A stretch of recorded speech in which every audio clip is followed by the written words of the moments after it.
제38편 다윗의 기념하는 시.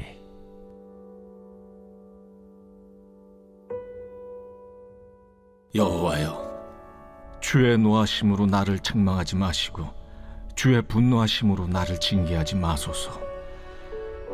주의 화살이 나를 찌르고 주의 손이 나를 심히 누르시나이다. 주의 진노로 말미암아 내 살에 성한 곳이 없사오며 나의 죄로 말미암아 내 뼈에 평안함이 없나이다. 내 죄악이 내 머리에 넘쳐서 무거운 짐 같으니 내가 감당할 수 없나이다. 내 상처가 썩어 악취가 나오니 내가 우매한 까닭이로소이다.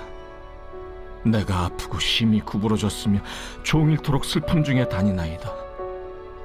내 허리에 열기가 가득하고 내 살에 성한 곳이 없나이다. 내가 피곤하고 심히 상하였으며 마음이 불안하여 신음하나이다. 주여, 나의 모든 소원이 주 앞에 있사오며 나의 탄식이 주 앞에 감추이지 아니하나이다. 내 심장이 뛰고 내 기력이 쇠하여 내 눈의 빛도 나를 떠났나이다. 예수 그리스도는 이야기에 계신 분이 아닙니다. 허상이 아닙니다. 허구가 아닙니다. 실제 우리와 함께 계시고 역사하시는 분이심을 믿으시면 아멘. 그분이 오늘 주신 말씀입니다. 이 말씀대로 할 때 하나님의 은혜와 축복이 차고 넘치게 되고 주님의 손길로 우리가 변화될 줄 믿습니다. 할렐루야. 오늘 말씀을 여러분 좋은 강의로 듣지 마시고 생명의 말씀으로 받으시고 간절하게 예배를 드리는 저와 여러분 되기를 간절히 소망합니다. 자, 여러분, 인간이 극복한 질병들 되게 많죠, 그죠? 조선시대 같으면은 뭐 죽을 수밖에 없는 질병도 요즘에는 약 하나리면 끝나요. 특별히 있는 게 뭐 열병 같은 거죠. 그런 것들은 이제 약 하나리면 끝나더라고요. 이전에는 사람들 많이 죽었다 하더라고요. 그런데도 인간이 극복하지 못한, 정복하지 못한 질병들이 있어요. 대표적으로 어떤 질병들이 있을까요? 네. 자, 에이즈는요. 에이즈라는 질병은 다행히 이제 정복이 됐대요. 문제는 돈이 문제래요. 이 약이 비싸기 때문에. 자, 그다음에 뭐가 아직까지 이렇게 뭐라고 할까? 우리가 정복하지 못했냐 보니까 자폐증. 자폐증은 아직 치료가 불가능하고요. 그리고 아토스 피부염도 불가능하답니다. 그리고 류마티즘 관절염도 불가능하고요. 그리고 당뇨병도 치료제가 없습니다. 그리고 무엇보다 탈모도 치료제가 없습니다. 탈모도 없습니다. 이렇게 보니까요, 정복하지 못한 병도 꽤 많아요. 정복한 병도 많지만은 아직 치료제가 나오지 않은 그런 병도 많아요. 그러니까 치료제가 아니고 효과를 좀 둔화시키는 거지 지금 말씀한 거에는 치료제는 없습니다. 또 하나 대표적인 거 있죠. 아까 우리 도영기 집사님 말씀하신 것처럼 감기도 정복을 못했어요. 감기약 먹는데 그거는요 감기 치료제가 아닙니다. 그럼 먹었으면 다음에 감기가 안 걸려야죠. 감기는 계속 걸리잖아요.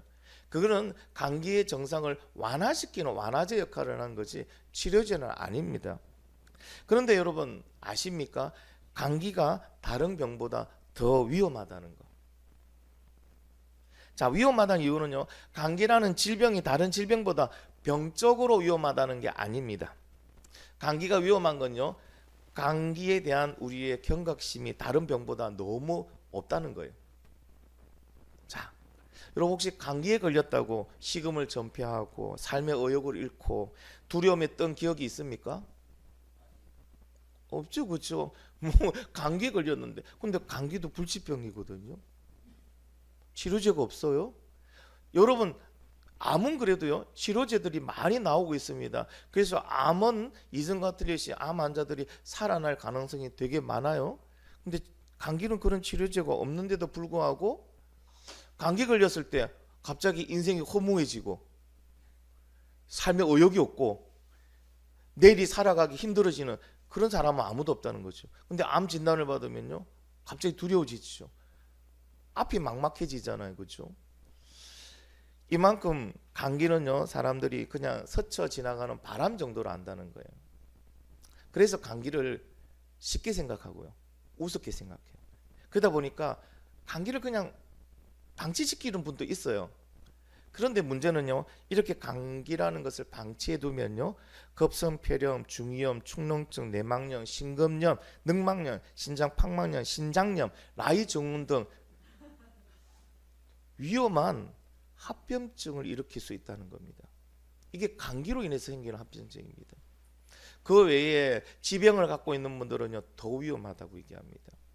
여러분, 가벼운 감기 증상이라도 이게 오래 가면은 빨리 큰 병원 가보셔야 되고요. 감기를 그냥 방치시키지 마시고 어떻게 하든지 감기에 좋다는 방법을 써서 감기를 빨리 치료하시기를 바랍니다. 그렇지 않으면 감기는 위험한 질병으로 바뀝니다. 그래서 감기가 다른 질병보다 더 위험하다는 겁니다. 우리는 감기에 대해서 그렇게 경각심이 이제는 거의 없으니까. 그런데 우리는 언제부턴가 죄에 대해서도 감기처럼 가볍게 생각한다는 거예요. 여러분, 내가 죄를 지었어요. 죄 때문에 울고 불고 하나님 이 죄 용서해 주세요 하고 하나님이 용서했다는 그 응답이 있을 때까지 기도해 보신 기억이 최근 한 달 내에 있는 분 손 들어 보세요. 별로 없죠, 그렇죠? 그런데 중요한 거는 우리가 최근 한 달 동안 죄를 지은 적이 있다 없다? 솔직히 말할지어다 있다. 근데 왜 그 죄에 대해서는 여러분 하나님 죄 용서해 달라고 다윗 같으면 어떻게 합니까? 옷을 찢고 굵은 베옷을 입고 죄를 뒤집어 쓰고 제가 죄인입니다. 죄를 용서해. 왜 그렇게 우리는 간절히 기도 안 해요? 분명히 지은 죄는 있는데 죄에 대해서 왜 이렇게 간절히 기도하지 않고 가볍게 생각합니까? 그러니까 우리는 죄를 너무 쉽게 생각한다는 거예요. 자, 그래서 오늘은 이 죄에 대해서 낱낱이 성경에서 말씀하시는 것이 무엇인지 한번 알아보겠습니다. 자, 여러분, 죄는 무엇입니까? 죄에 대한 정의를 한번 내려볼게요. 자, 죄의 정의입니다. 죄라는 것은요, 성경에서 말하는 그 단어의 정의를 보면은 관역에서 빗나가는 걸 말해요. 관역을 쏘았는데 관역에서 빗나가는 것은 다 죄라는 겁니다. 여기는 하나님의 뜻하시는 것으로부터 빗나가는, 그러니까 하나님 뜻이 아닌 것으로 가는 건 다 죄가 된다는 겁니다. 그래서 죄라는 것은 하나님이 싫어하는 말과 생각과 행동 모두가 다 죄입니다. 그럼 구체적으로 성경은 무엇을 죄라고 말하고 있는지 성경에 대한 부분들을 하나씩 우리가 가지고 얘기를 한번 해볼게요. 요한에서 3장 4절에서는요, 한번 읽어보겠습니다. 시작.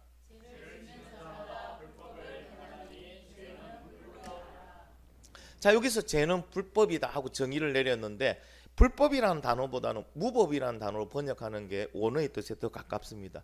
무법이 뭡니까? 법을 지키지 않고 내 마음대로 하는 게 무법이죠. 법을 인정 안 하는 게 무법이죠. 그와 같이 하나님의 계명, 진리의 말씀, 하나님의 뜻을 따르지 않고 내 뜻대로 내 마음대로 하는 것이 바로 무법이고 그게 죄라고 얘기하고 있는 겁니다. 자, 그 다음에 요한에서 5장 17절 말씀 같이 읽겠습니다. 시작. 모든 불의가 죄다. 이 헬라어인데요, 아디키아라는 단어를 씁니다. 불의라는 단어입니다. 자, 이 뜻은 뭡니까? 옳지 못한 행동은 다 죄다. 그럼 옳다, 옳지 않다, 여기에 대한 기준이 어디에 있는 거예요? 세상의 기준이 아니죠. 옳다, 옳지 않다는 거는 하나님의 기준으로 봤을 때 옳지 못한 행동을 하는 거는 다 죄다. 또 하나, 자, 야고보서 4장 17절입니다. 읽어봅시다. 시작.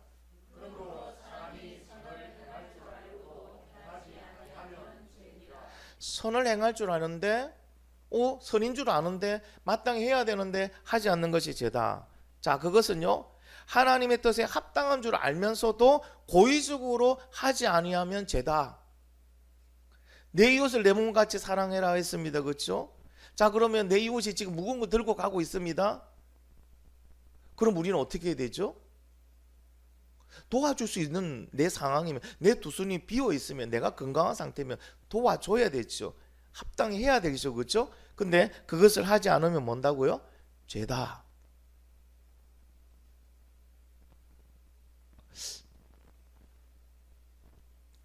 공감을 안 하시는데, 야, 그것까지 어떻게 죄냐 이러고 계시는데, 성경 말씀 그대로 하는 거예요 이게. 자, 그다음 로마서를 한번 보겠습니다. 14장 23절 시작.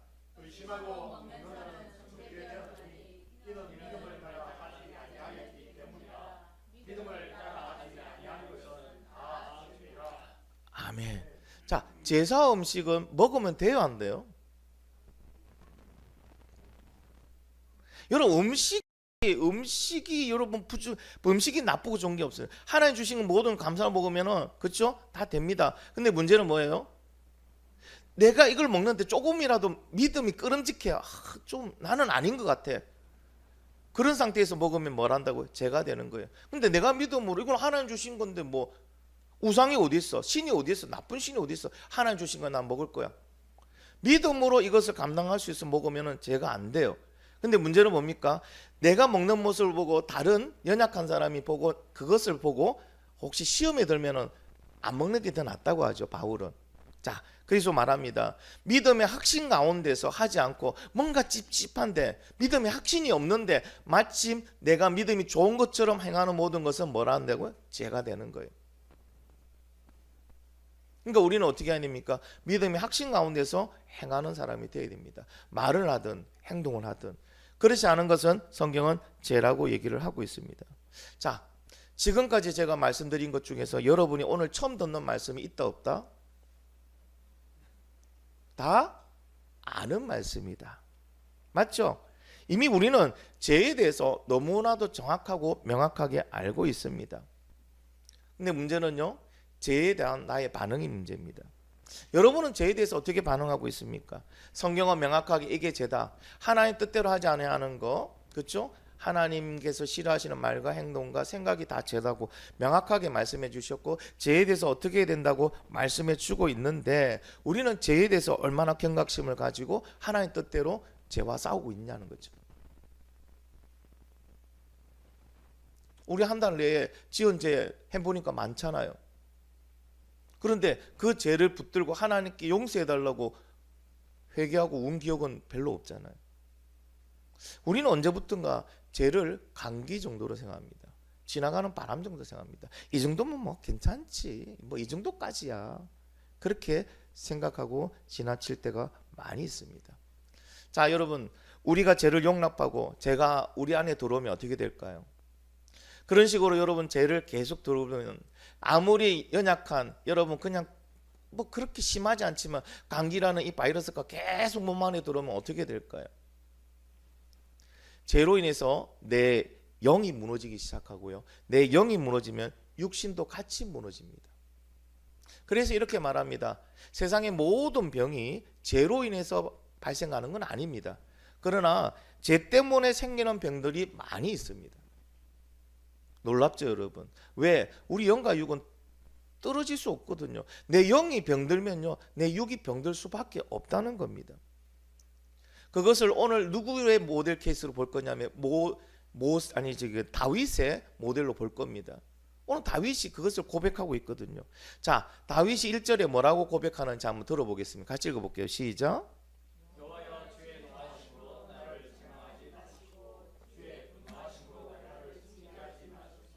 아멘. 자, 하나님이 왜 다윗에게 노하시고 분노하셨습니까? 그 다윗에게, 하나님이 그렇게 좋아했던 다윗에게, 하나님을 그렇게 경외했던 다윗에게 왜 하나님은 노하시고 거기다가 더 분노하고 계십니까? 왜 그럴까요? 다윗이 고백합니다. 제가 말한 게 아니에요. 다윗이 자기 입으로 고백합니다. 내가 지은 죄 때문입니다. 여러분 3절 말씀 같이 읽어볼게요. 시작.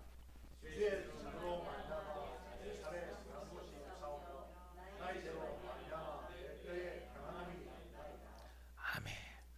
지금 다윗이 말하는 이 죄는 어떤 죄일까요? 우리아의 아내, 자신의 장군 우리아의 아내 바세바와의 불륜, 그리고 이 사실을 감추기 위해서 우리아를 죽이라고 사주한 죄, 그 죄 때문에 지금 자기는 이런 하나님의 분노의 심판을 받고 있다고 말합니다. 다윗은요, 지금 내가 병에 걸렸다고 말합니다. 근데 이 병이 왜 때문에 했다고요? 죄 때문에 걸렸다고 얘기를 하고 있습니다. 그리고 지금 다윗의 상태는 아주 안 좋습니다. 너무나도 힘든 가운데 오늘 38장의 시편으로 하나님께 기도하고 있는 겁니다. 자, 다윗이 죄로 인해서 어떤 육체적인 고통을 당하는지 한번 그 내용을 통해서 알아보겠습니다. 2절 말씀 읽어볼게요. 시작.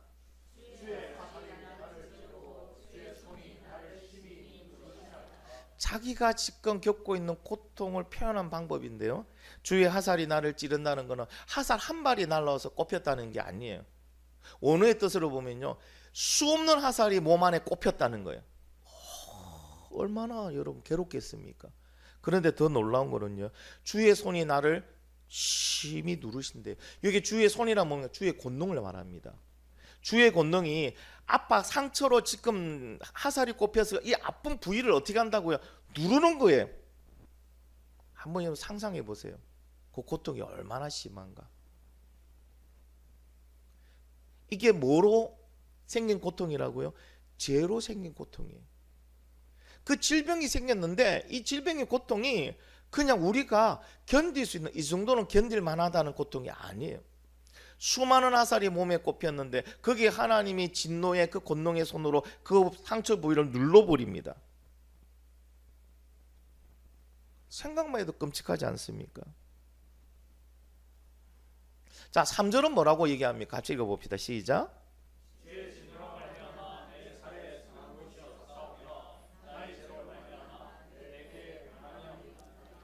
아멘. 여러분, 살과 뼈라는 거는 그냥 육체를 말하는 거죠. 육체 전체를 말합니다. 이 말은요, 지금 내 몸에 아프지 않는 성한 곳이 하나도 없다는 거예요. 그 죄로 인해서 병들었는데 내 몸에 성한 곳이 하나도 없을 정도로 지금 아프고 힘들다고 얘기를 하고 있습니다. 자, 6절 말씀입니다. 6절 말씀 읽어봅시다. 시작.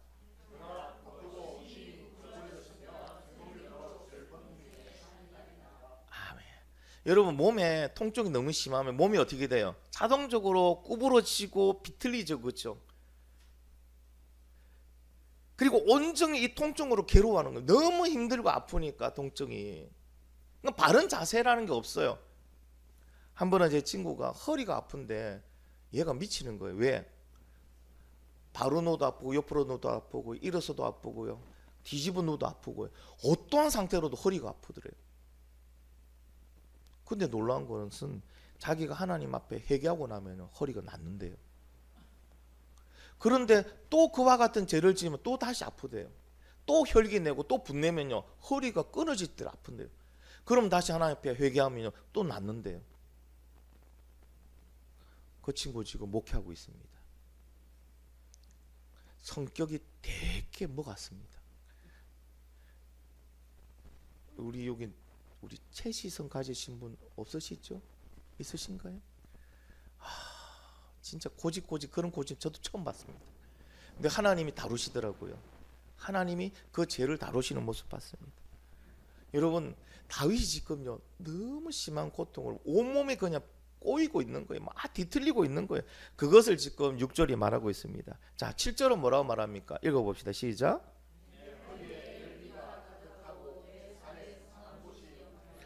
허리라는 건 몸의 중심을 말합니다. 몸 중심으로 열기가 가득하다는 겁니다. 이 말은 무엇인가요? 열기가 가득하니까 뭐 할 수가 없는 거예요. 완전하게 무기력한 상태를 얘기합니다. 내가 이 병으로 인해서 내 몸과 영혼이 완전하게 무기력하게 아무것도 할 수 없는 상태가 되었습니다. 그 총명했던 다윗이, 그 엄청났던 다윗이, 여러분 어떤 전쟁에도 지지 않고 어떤 싸움이 있어도 지지 않고 용맹하겠던 그 다윗이 이제는 뭐 한다고요? 그 죄로 인해서 내가 완전히 무기력한 상태가 되어버렸어요. 이것도 저것도 아무것도 못합니다. 하고 싶은 의욕도 없습니다. 8절 말씀 같이 한번 읽어볼게요. 시작.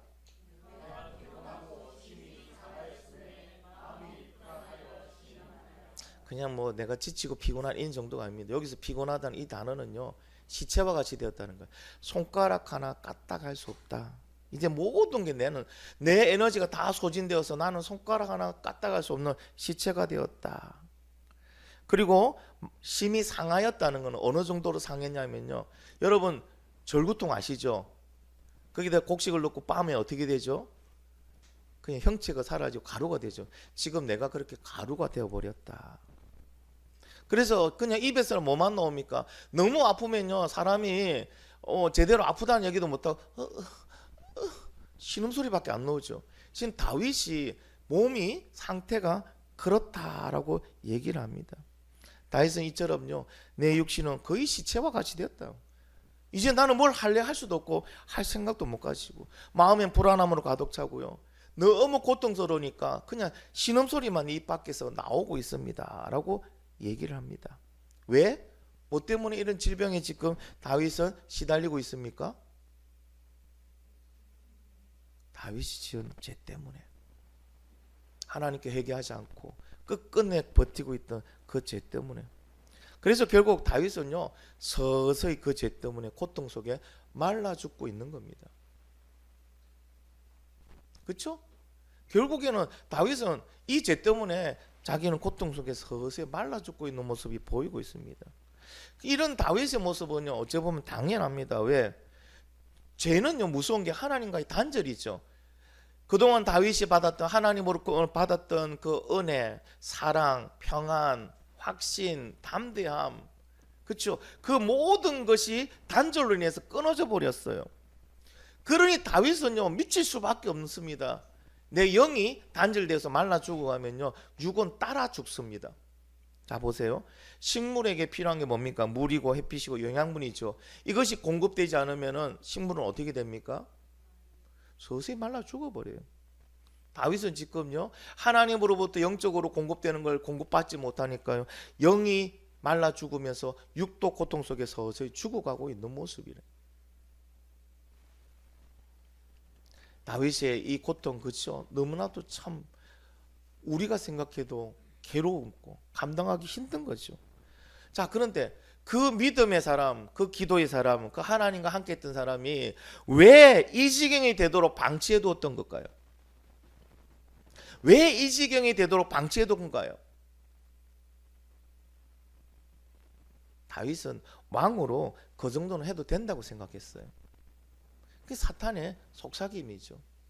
자신이 지은 죄에 대해서 심각하게 생각하지 않았다는 겁니다. 왜? 다른 왕들도 그래 하니까. 그때는 왕이 지나가다가 저 여자 마음에 들면 데리고 가버리거든요. 그게 유부녀든 상관이 없거든요. 다른 나라에서는 그게 가능했다는 거예요. 나도 가능하다는 생각했던 거예요. 우리아를 죽여놓고 뭡니까? 싸움터에서는 다 죽을 수 있는 거 아니야? 이렇게 해버린 거예요. 자기의 죄를 합리화시킵니다. 그래서 인정을 하지 않습니다. 다윗이 언제 자신의 죄를 인정합니까? 병들었을 때 깨닫게 됩니다. 다윗이 고백합니다. 죄가 넘쳐 더 이상 감당할 수 없는 상태가 되었을 때 내가 죄를 지었구나, 하나님께 죄를 지었구나 하는 것을 자기가 깨닫습니다. 또 죄로 인해서 상처에 악취가 풍길 때 여러분 얼마나 사람이 미련한지 압니까? 상처가 났을 때 빨리 치료하고 빨리 해결하고 처리를 해야 되는데 그게 덧나고서 이제 상처에 뭐가 난다고요? 악취가 난다는 건요 그 뭐랍니까? 그게 막 그 종이 같은 염증으로 생겨가 구더기가 지글지글할 정도가 악취가 나는 거예요. 그때 비로소 뭐 한다고요? 내가 하나님께 죄를 지었다는 걸 깨닫게 돼요. 실제로 다윗은요 나단 선지자가 가서 네가 그 죄인이다라고 말하기 전까지는요 죄 고백 안 했습니다. 그럼 그 기간 동안 지금 다윗은요 이와 같은 고통을 당하고 있는 거예요. 그러면서도 서서히 죽어가면서도 왜 이러지 이러고 있었던 거예요. 그런데 이게 이제 내가 감당할 수 없을 정도로 내 몸이 썩어가는 냄새가 나니까 그때 깨달은 거예요. 뭐라고요? 내가 죄로 인해서 하나님께서 나에게 심판을 내리셨구나. 여러분 죄를 그냥 묵인하고 그대로 두면요 이 죄라는 건요 하나님과 관계를 단절시키고 우리의 영성을 마비시킵니다. 죄라는 것을 깨닫지 못하고 계속 짓게 만듭니다. 그래서 여러분 말씀을 들을 때, 예배를 드릴 때, 기도할 때 하나님이 이게 죄다 하고 깨닫게 했을 때는요 감사함으로 받으시고 빨리 회개하셔야 돼요. 지금 사람들 많은데 좀 이따 하지. 늦습니다. 깨닫게 했을 때 그 자리에서 무릎 꿇고 그 죄를 고백하고 회개하고 용서 받아야 돼요. 안 그러면 나중에 어떻게 됩니까? 둔해지는 거예요. 죄에 대한 경각심이 사라지는 거예요. 해도 되는 줄 압니다. 그 위대했던 다윗, 그 믿음의 사람 다윗, 하나님의 마음에 합한 자라고 하나님이 기뻐했던 그 다윗도요 죄에 대해서 계속 묻어두고 거짓말하고 속이고 하나님 앞에 인정하지 않으니까 나중에는 뭐가 됩니까? 그 죄에 대해서 무디졌어요. 죄로 인해 질병 내서 죽을 때까지 몰랐어요. 못 깨달았어요. 그의 죽음이 눈앞에 임박할 때 내 살이 썩어서 상처가 나는 그 시점에서 깨닫게 되었습니다. 그러나 이 깨달은 것도 하나님의 은혜죠. 만약에 다윗이 이 시점에서도 하나님 깨닫게 했는데 그것을 거절해버리고, 아니야, 내 죄 때문에 그런 게 아니야, 이건 하나의 병일 뿐이야, 병은 치유하면 돼 라고 끝까지 그 죄에 대해서 고백하지 않았다면 다윗은 어떻게 됐을까요? 뭐 어떻게 돼요? 그대로 죽는 거죠. 해결 방법 없는 거죠. 그러나 마지막에 하나님은요 깨닫게 하십니다. 이 상태가 된 것은 너희의 죄 때문이다. 그리고 다윗은요 그렇다면 해결 방법을 찾은 거예요.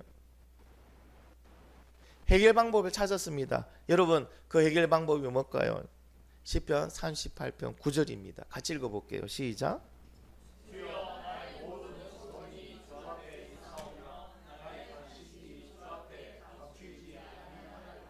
아멘. 병을 주신 분이 하나님이라면, 나를 심판하신 분이 하나님이라면, 이것을 해결할 수 있는 방법은요 하나님을 붙들면 돼요. 할렐루야. 그래서 앞에 말합니까? 주여라고 합니다. 주여가 뭡니까? 주인이시여요. 교만해져서 하나님과 함께 하나님 자리에 하나님 뜻을 어기고 살았던 그 다윗이 이제 주여라고 고백합니다. 내가 틀렸다는 고백이죠. 그렇죠? 주인으로 부르십니다. 그리고 나를 고쳐달라 합니다. 나의 모든 소원이 주 앞에 있사옵니다. 주님이 아니면 나는 해결 방법이 없어요. 알고 보니까 내 인생 전체가 주님 것이었고 주님 앞에 있는 인생이었습니다. 그러면서 뭡니까? 나를 불쌍히 여겨달라고 하는 겁니다. 다윗은요 내가 치료되고 살 길은 오직 하나님의 은혜를 받는 것밖에 없다. 그래서 이제는 뭐합니까? 하나님 앞에 자기 죄를 고백하고 하나님 고쳐달라고 하나님 앞에 간절히 나오는 거예요. 하나님은 사랑이 많으신 분이라 아무리 어떠한 죄인이라도 어떠한 상태라도 내가 내 죄를 인정하고 하나님 앞에 와서 간절하게 은혜를 구하면 하나님 은혜를 주십니다. 할렐루야. 그러나 끝까지 그 죄에 대해서 고백하지 아니하고 자복하지 아니하고 인정하지 아니하면은요 하나님은 그 죄에 대한 심판을 끝까지 물으시는 분입니다. 끝까지면 언제까지일까요? 그 사람 생명 가져가는 거죠. 주신 분이 하나님인데 끝까지 회개하지 않고 놔두면 뭐합니까? 더 많은 죄를 짓건데, 그러니까 어떻게 돼요? 너의 때는 끝났다는 거죠. 하나님 데려가십니다. 우리 그런 분들 주위에 저도 종종 봤거든요. 끝까지 예수 안 믿고 끝까지 얘기하지 않고요, 끝까지 견디다가 끝까지 반항하다가 끝에는 어떻게 됩니까? 그 목숨이 끝나더라고요. 그러면 그분은 언제쯤에 회개할까요? 죽고 나서 하나님 심판대 앞에 섰을 때, 아 그때 회개하고 돌아갈 거, 그때 믿을 거, 그때 늦은 거예요. 오늘 이 말씀이 깨달아지기를 간절히 소망합니다. 다윗의 은혜는 그가 깨달아졌을 때부터의 은혜가 되는 거예요. 깨달아진 걸 그대로 실천할 때부터 하나님의 축복이 그에게, 회복이 그에게, 다시 치료가 그에게 임하는 거예요. 사랑하는 성도 여러분, 오늘 하나님의 말씀이 여러분에게 은혜로 다가가기 바랍니다. 그래서 여러분의 죄를 건들기 바랍니다. 죄를 인정하기 원합니다. 그 죄에 대해서 하는 고백하는 시간 되기를 바랍니다. 여러분이 그 죄를 고백하지 아니하면, 끝끝내 고백하지 아니하면 다윗과 같은 이런 질병의 고통의 인생의 고통 속에서 괴로워하다가 어떻게 된다고요? 인생은 끝나는 거예요. 허무하게 끝나는 거예요. 간절히 기도하실 때, 하나님 깨닫게 했을 때 여러분 기도하고 주님 앞에 간절함으로 나오시기 간절히 바랍니다. 다윗이 얼마나 간절함으로 나왔을까 한번 생각해 보세요. 다윗의 몸의 상태는 지금 엉망입니다. 그런데도 그는 하나님의 은혜면 산다는 그 확신 속에서 하나님의 은혜를 붙들기 위해서 얼마나 여러분 그가 간절하게 주님 앞에 나와서 기도하고 있을까요? 오늘 이 시간 이후에 여러분 간절히 주님 앞에 기도하는 그 모습이 회복되기를 예수 그리스도 이름으로 축복합니다. 이와 같이 여러분 죄라는 거는요 우습게 보면 안 돼요. 죄는 내 영과 육을 모두 망가뜨립니다. 자, 다윗의 마지막 고백 10절 한번 읽어볼게요. 시작.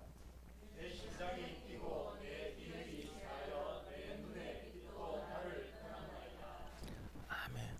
심장이 뛴다는 건요 급격히 뛰는 거, 막 불안해가 막 사람이 심장이 갑자기 확 뛰면 어떻게 되죠? 사람 아무것도 못해요. 갑자기 막 주저앉아 버려요. 이게 공황장애라든지 어떤 정신적 장애 가신 분은 갑자기 심장이 막 뛴대요. 정상인과 다르게. 그러면 사람이 숨을 못 쉰대요. 급격하게 사람이 그냥 기진맥진해진대요. 지금 다윗이 어떻다고요? 그렇다는 거예요. 기력도 없고 빛도 없어. 아무것도 스스로 할 수 없는 상태입니다. 왜 그래 됩니까? 죄로 인해서. 죄를 용인했기 때문에. 정확하게 말하면요, 죄를 회개하지 않았기 때문에. 그 불쌍한 다윗을 보고 하나님 누굴 보낸 거예요? 나단 선지자를 보냈잖아요. 왜 인정을 안 하니까. 그러니까 하나님 나단 선지자를 통해서요, 그게 너다, 네가 죄인이다 하실 때, 만약에 다윗이 감히 왕한테 네가 무슨 이랬으면 다윗은 죽었을 거예요. 끝났을 거예요. 그나마 그 마지막 하나님의 그 은혜를 붙들었어요. 찔림의 은혜라는 거. 이게 여러분, 예배 가운데 찔림의 은혜가 있기를 간절히 바랍니다. 말씀 가운데 찔림의 은혜를 받으시기 바랍니다. 이게 나를 살리시는 하나님의 은혜예요. 근데 찔리는 게 싫다고 말씀 안 보고, 찔리는 게 싫다고 여러분 설교 안 듣고, 그 목사 설교는 너무 막 할 때마다 찔려서 싫다, 그러면 스스로 죽는 길을 택하는 것밖에 안 됩니다. 죄에 대해서 하나님은 뭐라고 말씀하셨을까요? 여러분, 죄에 대해서 하나님 뭐라고 말씀하십니까? 히브리서 12장 4절 말씀 읽어보겠습니다. 시작.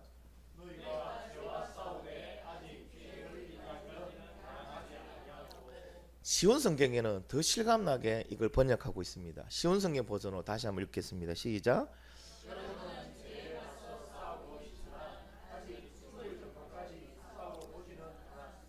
하나님 뭐라고 말합니까? 너희가 죄와 싸우되 생명을 담보로 싸우라. 즉 말하자면요, 내 이 죄를 지으면 나는 죽는다는 각오로 싸우라는 겁니다. 여러분, 내 생명을 담보로 죄와 싸우면은 이기지 못할 죄가 있을까요, 없을까요? 없어요. 왜? 그 죄다 싸우다가 죽는 거지. 타협은 없기 때문에. 피 흘리기까지 싸우라는 건 뭡니까? 생명을 담보로 싸우라는 겁니다. 죽을 각오로 싸우라는 겁니다. 여러분, 죽을 각오로 싸우면요, 못 이길 게 없어요. 근데 우리는 죄에 대해서 너무 관대합니다. 너무 죄에 대해서 포용력이 넓어요.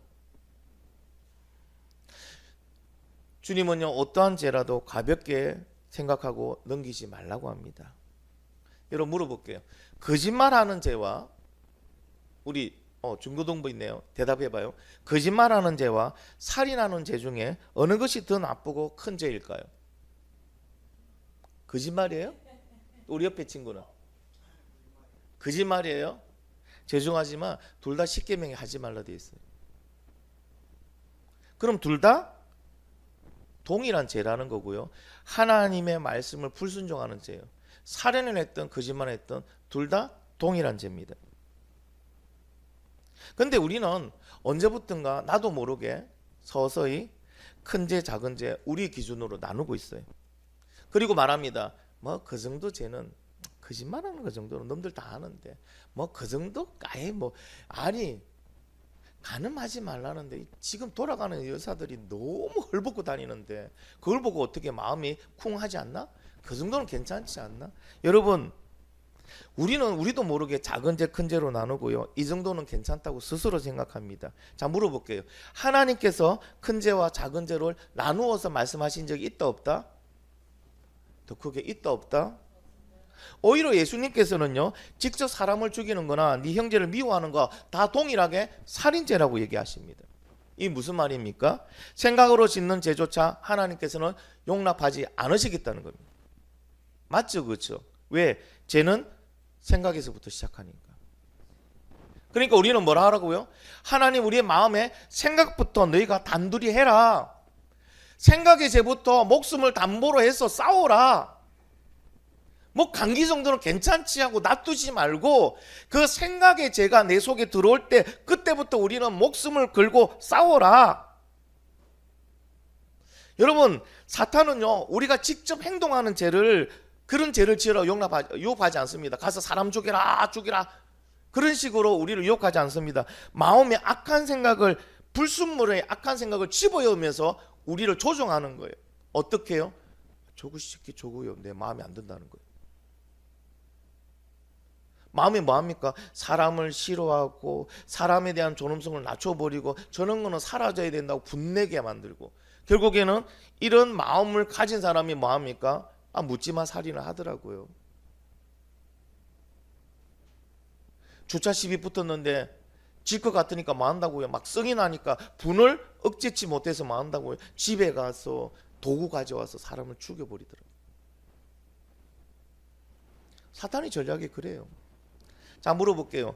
사탄이 하와에게 직접 선악과를 따와가지고 자 이거 네 먹어봐 하고 줬어요? 아니면 하와가 직접 따먹었어요? 직접 따먹었어요. 사탄은요 하와에게 말 한마디 한 것밖에 없습니다. 이 얘기했습니다. 읽어봅시다. 시작.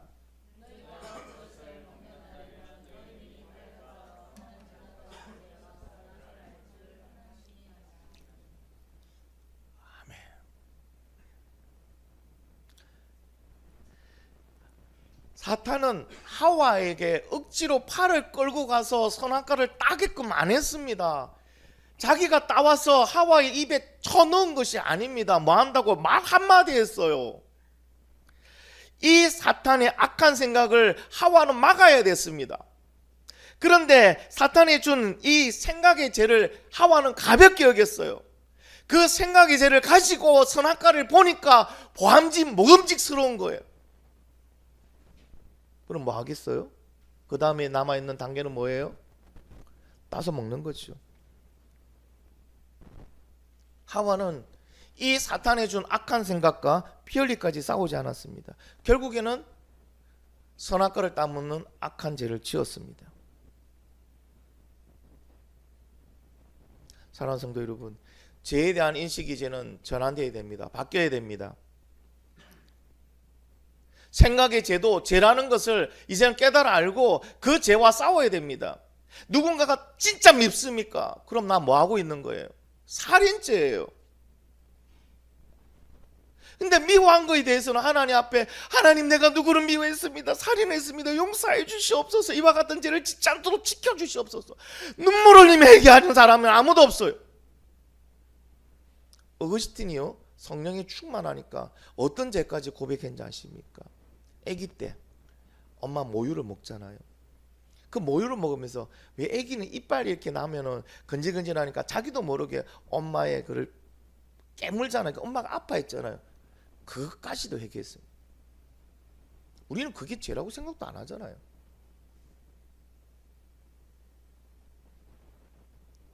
우리 마음속에 얼마나 더러운 교만의 마음들이 섬치고 있습니까? 그러나 교만에 대한 죄에 대해서 고백하시는 분은 별로 없다는 거예요. 우리는 언제부턴가 큰 죄, 작은 죄, 지어도 되는 죄를 구분하면서 그 정도는 괜찮다고 합니다. 그러나 하나님은 틀립니다.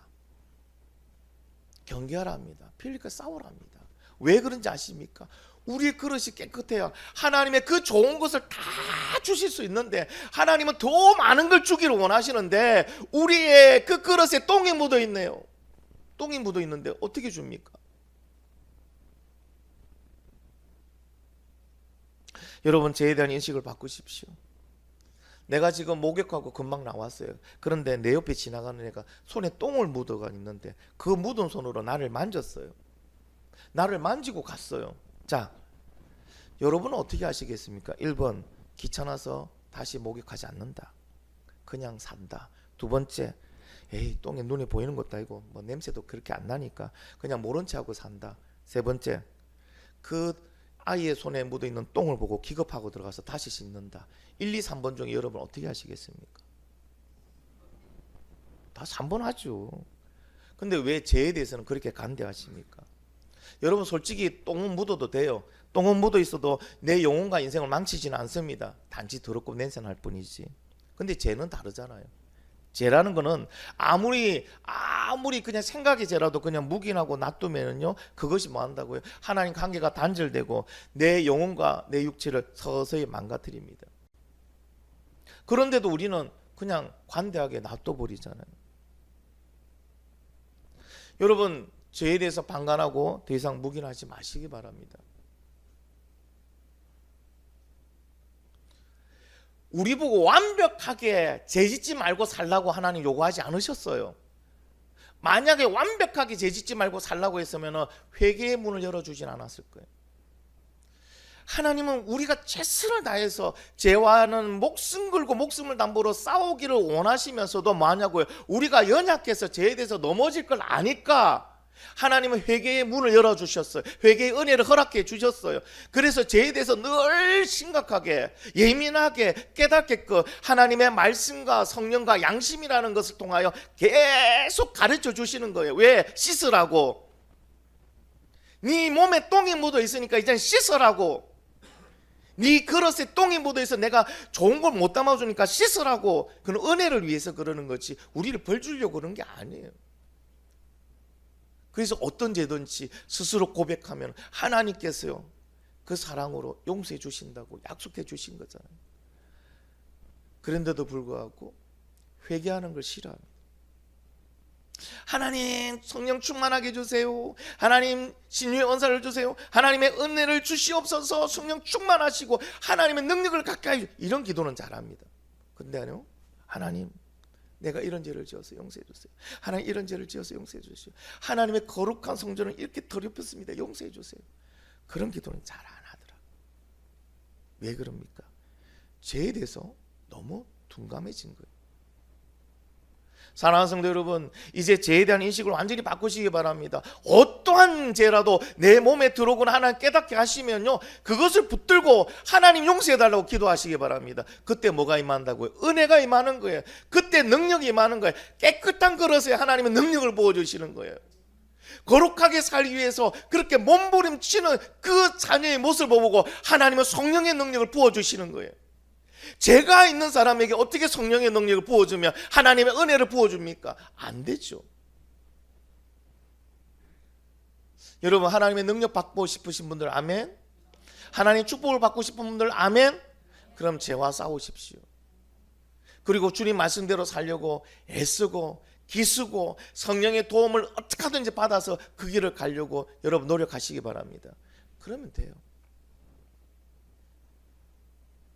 다윗은요 그 대란 다윗도 죄로 인해 무너지니까요 그냥 연약한 인간이었어요. 여러분 다윗이 죄에 넘어져서 이렇게 당하면 우리는요 더 쉽게 당합니다. 맞죠? 그렇죠? 여러분 오늘 깨달아지는 은혜가 있기를 간절히 바랍니다. 우리 같이 한번 기도할까요? 아직도 하나님 앞에 내가 회개하지 않은 죄가 있다면 이 시간 들어놓고 회개하시기 바랍니다. 이 정도는 괜찮다고 생각했던 거. 여러분 생각의 죄도 여러분 죄라는 걸 꼭 기억하십시오. 마음의 죄도 죄입니다. 믿음으로 행하지 못한 거 내가 하는데 믿음을 확신이 없이 하는 것도 다 죄라고 말씀하신 분입니다. 우리는 죄로 주님 앞에 회개하기도 여러분 시간이 부족할 정도예요. 근데 언제부턴가 나는 의인이 되어버렸어. 나는 저 사람보다 나은 사람이 되어버렸어. 기준을 왜 저 사람에 둡니까? 기준을 하나님께 둬야 되죠. 오늘 말씀 들고 우리 주여 한번 부르짖고 같이 한번 동성으로 기도하겠습니다.